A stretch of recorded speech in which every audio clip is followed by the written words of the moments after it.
Thank you for holding this markup. I appreciate the work the committee has done this Congress to address the management of public lands, particularly those in the West. Among the vital resources our public lands provide is energy. Oil, gas, and coal get a lot of attention, but today we can take a step to boost an additional source of energy, geothermal. The U.S. has a vast resource underfoot. The Department of Energy estimates that the energy content of our geothermal resource to a depth of about 2 miles is equivalent to a staggering 30,000-year supply for domestic needs. Of course, the entire resource can't be reached, but DOE says geothermal has the potential to supply power to up to 100 million American homes. Geothermal is especially valuable because it provides baseload power production more reliably than some renewables like solar and wind. The Enhancing Geothermal Production on Federal Lands Act will accelerate exploration and energy production by clearing away unnecessary and duplicative environmental review in the exploratory process. The bill would reduce regulatory approval waiting times for small exploratory wells from about 10 months to 2 months or less.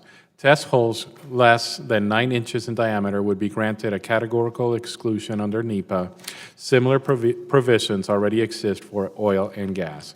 The bill also permits co-production of geothermal resources on lands leased for oil and gas, requires the government to identify priority areas for geothermal development, and authorizes non-competitive fair market value leasing by an existing leaseholder on adjoining lands.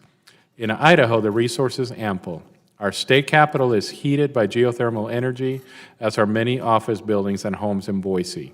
The houses along Warm Springs Avenue, one of our state's grand residential boulevards, are warmed by hot water from underground. The Idaho National Lab has been a leader in geothermal research. In the 1970s, the lab helped develop the Raft River area, and researchers continue to work on next-generation technology.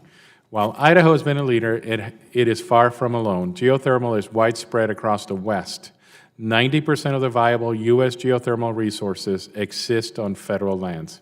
That's why I've been working on this issue since I came to Congress in 2011. We're poised to take important steps to unleash this source of clean, reliable domestic energy. 2 weeks ago, the Subcommittee on Energy and Mineral Resources held a hearing on a discussion draft of the bill. Scott Nichols from the Boise-based company U.S. Geothermal testified that some wells have as many as 7 environmental analyses under NEPA. Even after the categorical exclusion under this bill, exploration operations will still go through at least 2 additional NEPA analyses before energy is delivered to market. In short, this bill relieves an overly burdensome regulatory framework without sacrificing environmental protection. Republicans and Democrats agree that America will benefit from more geothermal development.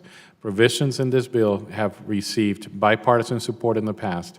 Now is the time to boost our energy independence by spurring exploration for this homegrown, widespread, reliable source of clean energy for the future.